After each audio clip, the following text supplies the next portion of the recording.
Hey Uconn Nation, it's KK Arnold here. If you're looking for the latest Uconn women's basketball content, go subscribe to listen up to Phil and Ryan. Go Huskies! Thank you, KK. It's Phil and Rye on Listen Up, Rye. It feels like I'm saying this every 5 hours or so. It's Phil and Rye on Listen Up.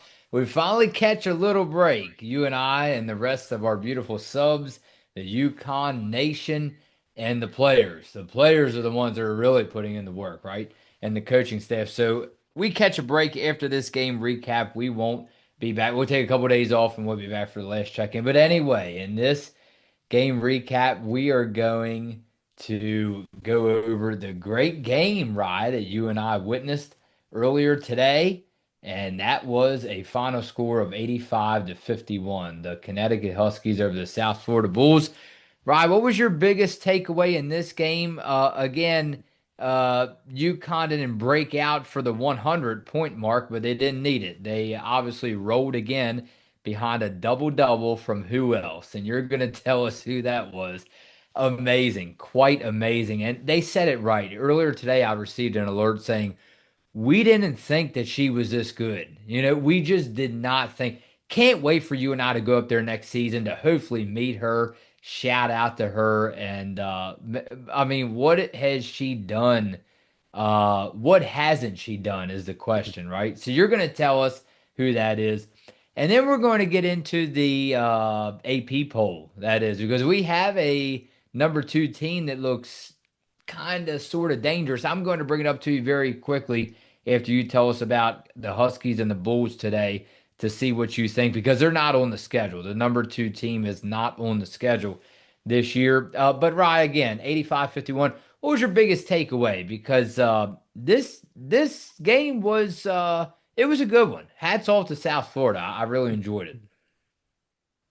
Yeah, I mean for me it was the offense. The offense clicking right away for UConn, and it seemed like some of that momentum that we were talking about in the last check-in from the Xavier game carried over into this game. AZ Fudd had a great first 10 minutes. It was a 10-0 run to start the game and then a 15-0 run to end the first quarter that really opened up a big 19-point lead for the Huskies. And UConn also converting again off of South Florida's turnovers. The Bulls had 20 total turnovers in this game, and that's something UConn always can rely on is their defense creating all these turnovers from other teams and then scoring off of those mistakes. UConn didn't have quite the performance from three like they did last game, but they still shot 9 or 23 in this one, which isn't too bad, but definitely could have been a little bit better. Like I said, AZ Flood got really involved there in the first quarter,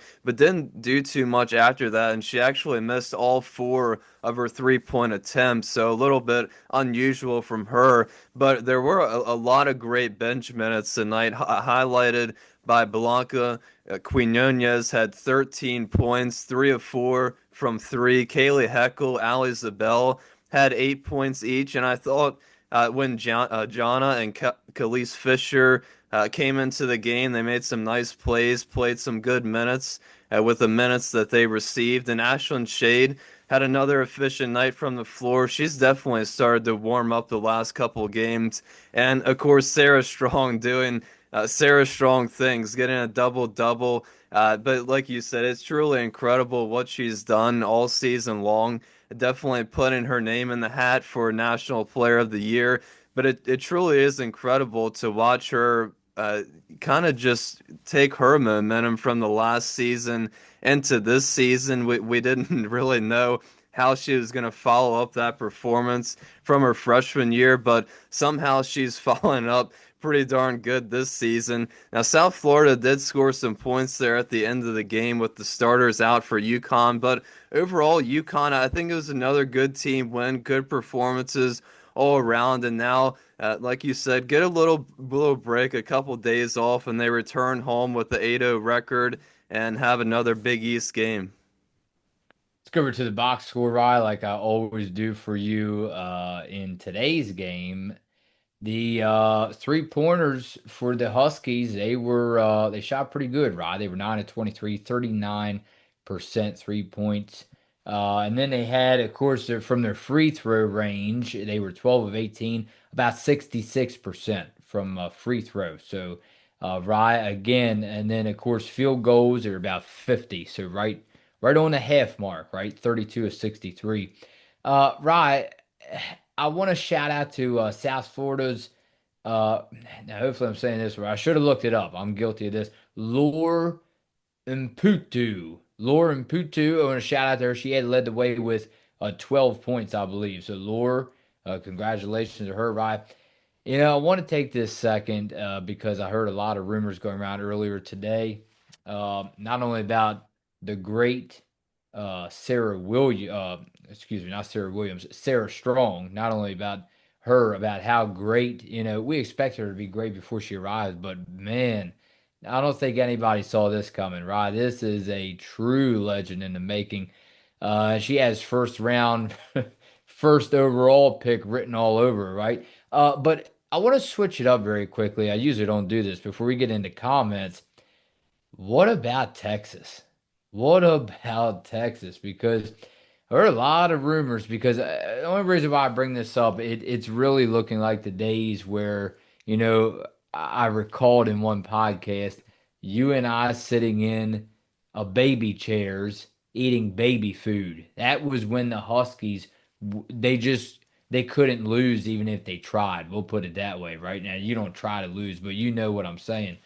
So I have to bring this up because it's looking like one of them years where you go up and down the schedule and you're like, oh boy, so we don't want any loss to come. But oh my, you just scratch your chin and you're like, man, if a loss doesn't come in this regular season, uh-oh, uh-oh, because everybody's already targeting you, period. But when you don't lose in a regular season, uh-oh, uh-oh. So the reason I bring it up, a lot of rumors. Now, not only because they're number two, but I ask you because there's a lot of names on this roster. Jordan Lee, Grace Prenter, and you and I are familiar with a lot of these names. Madison Booker. They're number two. They find themselves in number two. Are they the biggest threat, or is it way too early? Now, I'm not asking just you this. I want everybody to drop their comments in the section below. It definitely seems like it so far. Obviously, Madison Booker and Rory Harmon, definitely healthy to start the year, which is good to see for Texas. And yeah, Vic Schaefer's definitely got his Longhorns playing pretty good again. So they're definitely looking to make another big run into March Madness. And I'd say for sure, early on in the season, they seem like the biggest threat to, I guess, challenge UConn to not allow them to win back-to-back championships. But yeah, they got a couple transfers in the portal that have been playing pretty good for Texas, and of course the junior Madison Booker. We already know how good she is. So yeah, the Longhorns just beat South Carolina, I believe, a couple nights ago. So yeah, they're definitely playing pretty good so far. All right, just something to keep in the back of your mind and everybody else's. Right, very quickly, I know you have a message for them before comment time. The number jumped up to 3.36. Yeah, as always, like, comment, and subscribe. We'd love to hear from you guys. And yeah, let's keep up the support. Let's keep those subs rising. We love to see it. Miles Angus said, I remember that Ali Isabel looked to have a lot to contribute in her freshman year, and now I living up to that promise. But I also remember that her fellow freshman Morgan Shelley looked to have more overall skills than Allie, although not quite up to Allie's three-point ability. I know she was injured near the end of the season, but has there been any more info on a possible return to the playing floor for Morgan? Yeah, no new updates that I've seen. Like I said, I don't think that Morgan Shelley will be able to play this season, but we never know. Possibly she'll make a return towards the end of the year, like we saw out of Caroline Ducharme last year, and maybe Morgan Shelley plays towards the end there, Big East tournament time, and then provides some minutes off of the bench come March Madness time. So. For Morgan Shelley, no, I haven't seen any new updates about her practicing or getting anywhere near close to playing, and as well as Ice Brady. We haven't seen her, I think maybe just in one game this year, but I know she's been dealing with that knee problem. I don't think Gino really expects her to be ready as well anytime soon, or at least in a couple near weeks. Just me. Hello, listen up. Hello. Thanks for these last check-ins and score predictions. It's fun to see what both of you and the subs think. UConn should have no problem and should win 92 to 62. Whoa, wasn't that far off, right? Yeah, and if I remember correctly, I think we were both not too far off of our score predictions as well. So we finally Yeah. we finally got pretty close for a score prediction. Yeah, you're right. Now that you bring it up, hey, let's go over one more. Rye BRN Soldier said, "Hey, Phil and Rye, that week off definitely showed some rust early in the game, but very proud of how the Huskies got into a Grove quarter after quarter. Not going to lie, Texas looks dangerous, fellas. There it is. I promise I did not read that before we started."